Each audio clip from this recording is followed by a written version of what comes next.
I'm an 18-year-old young man, and throughout my life, my parents held exceedingly high expectations for me. They saw me as a representation of their status in society and aimed for me to excel in every aspect. From my earliest years, I felt the weight of their demands as they pushed me to achieve straight A's, win awards, join clubs, engage in sports, and participate in various volunteer activities. My life seemed to be meticulously planned from the moment I entered kindergarten.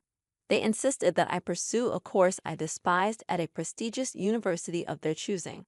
Their motivation wasn't driven by my future success or financial stability. Instead, it was all about showcasing me as their accomplishment. Throughout my 18 years under their roof, they displayed no interest in my passions, hobbies, or dreams. They never bothered to inquire about my opinions, feelings, or thoughts. Concepts like freedom, privacy, and respect were nothing more than distant dreams in my life. In summary, my parents exerted complete control over every facet of my existence. They imposed strict academic standards, leaving me with no semblance of a social life. They made me dedicate countless hours to studying, even on weekends and holidays. Tutors and coaches were constantly monitoring my progress and skill development. Any mistake or failure resulted in harsh punishments, including public shaming in front of relatives and the few friends I had. Upon graduating from high school, my parents compelled me to apply for the course and university they had predetermined. They framed it as my sole option, denying me any say in the matter. They stressed that following their plan and making them proud was my duty and obligation, threatening severe consequences if I couldn't gain admission easily. They openly stated that university admission held more significance to them than my well-being and life itself.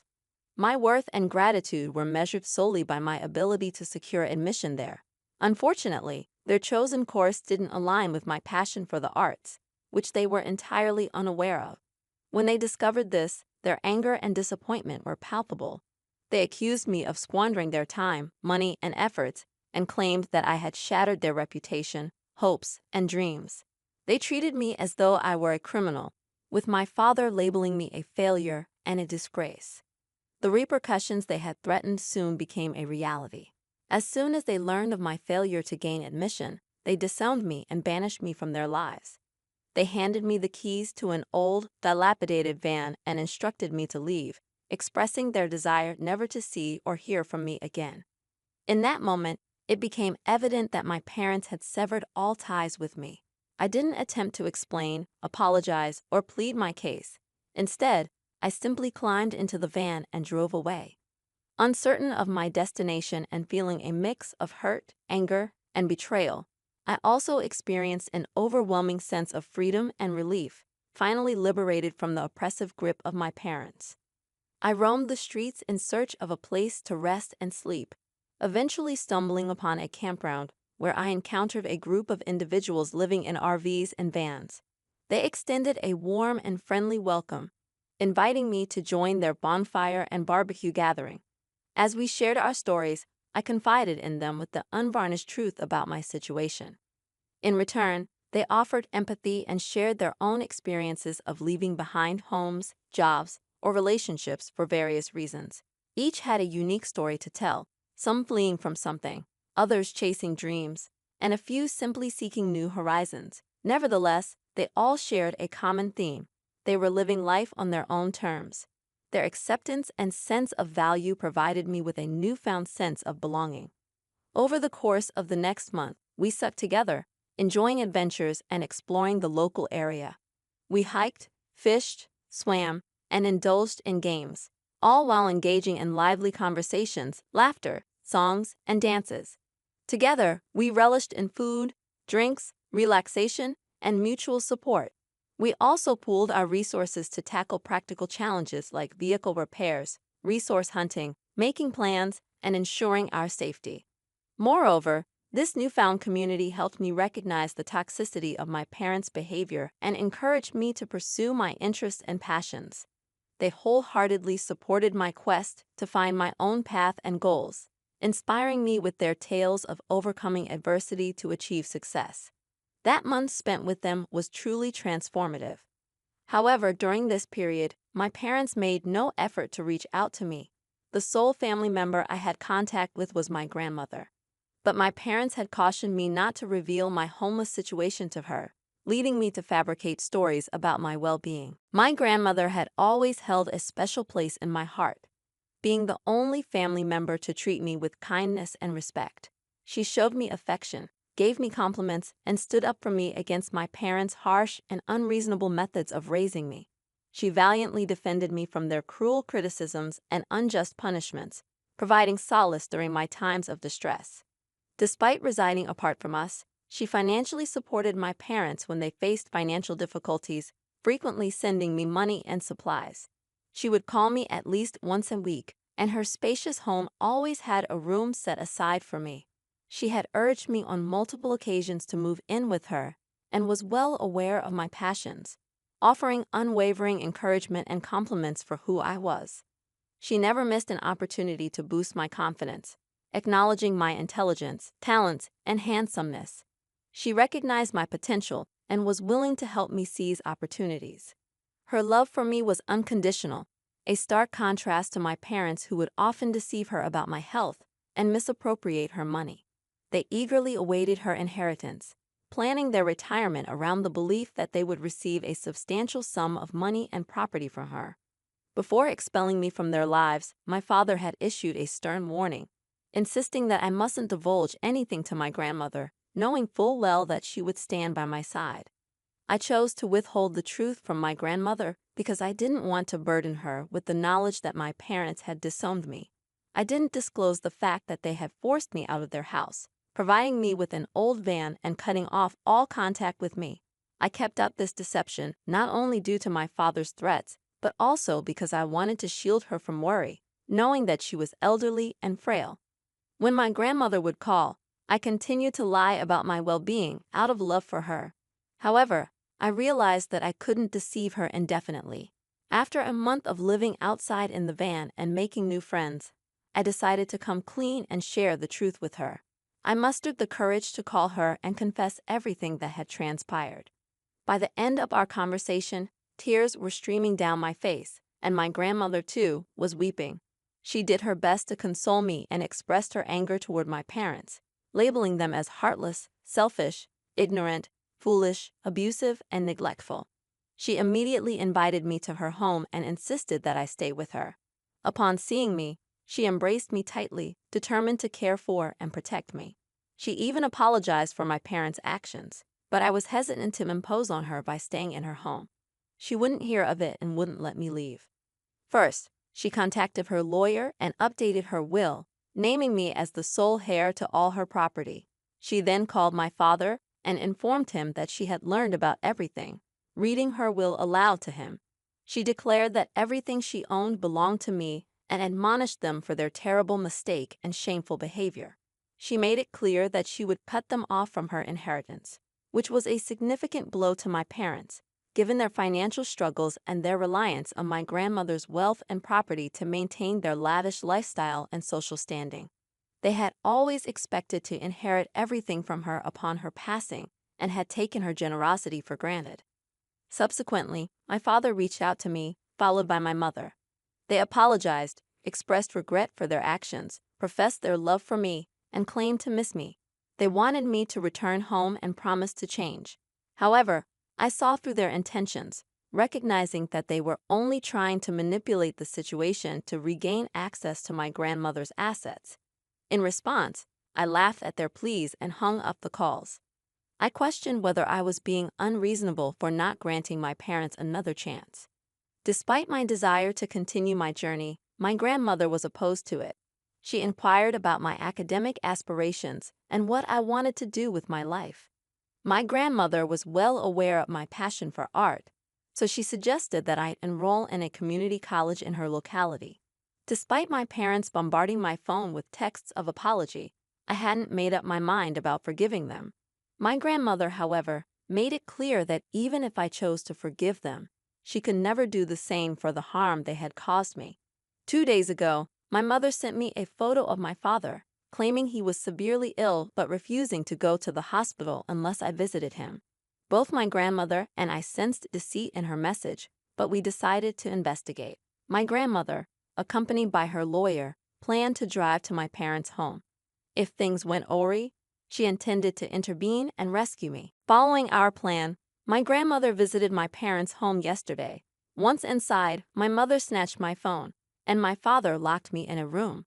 I had instructed my grandmother to wait for my signal, but when she didn't hear from me, she bravely approached the house with her lawyer. Faced with no other choice, my parents had to open the door. My grandmother stepped in, saving me from their clutches. While leaving, my parents attempted to defend themselves, but my grandmother silenced them with her resolve. She intends to take legal action against them. I've decided to cut them out of my life completely. I'm fortunate to have a grandmother like her by my side. Many people dealing with toxic parents have no escape, but I am grateful to have her support. I will take care of her. She's a precious gem. Hey, everyone, I'm contemplating something regarding my cheating fiancé, and I'm seeking your input on whether I'm in the right. Let me share my story with you so you can weigh in. Creating a throwaway account for obvious reasons. I'm a 26-year-old male who decided to propose to my girlfriend of 4 years, a 24-year-old woman. I popped the question 6 months ago, believing that marriage was the natural next step after our healthy 5-year relationship. I was financially stable and confident in my ability to provide for us. However, my perception of our relationship crumbled when I proposed. My girlfriend is incredibly social and active on social media. As I was taking pictures of her with the engagement ring, I noticed notifications from a guy popping up on her phone. Curious, I discreetly checked the messages and discovered that she was cheating on me. Based on their conversation, it was evident that she had been to his place multiple times, and he was eagerly anticipating her next visit. Although I'm not one to invade someone's privacy, I felt compelled to dig deeper. Considering her lack of tech-savvy skills, it was easy for me to access her laptop. She consistently used the same password for most of her accounts. Once, I gained access to her laptop, and the revelations were shocking. I wasn't prepared for what I discovered. My ex had been frequenting a local sex club, which had led to her making a multitude of new friends who had seemingly been more intimately involved with her than I had ever been.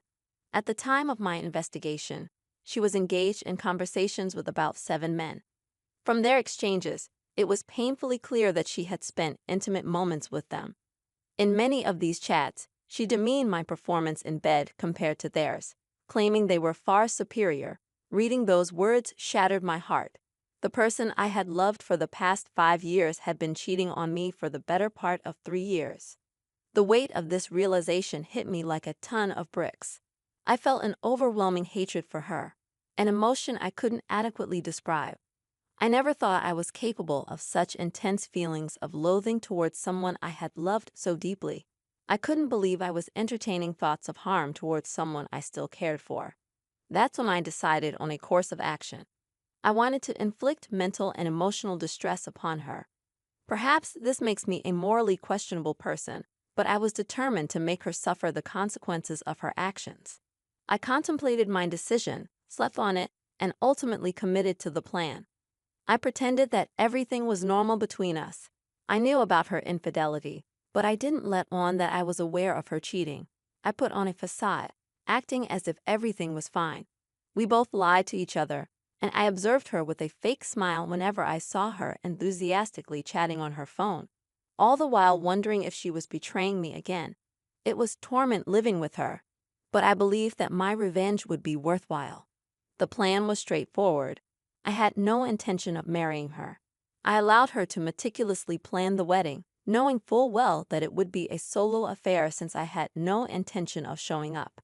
I accompanied her on trips to select wedding details, like flowers and decorations, though I had no intention of paying for anything. I even suggested that I would match her honeymoon expenses with whatever she spent on the wedding.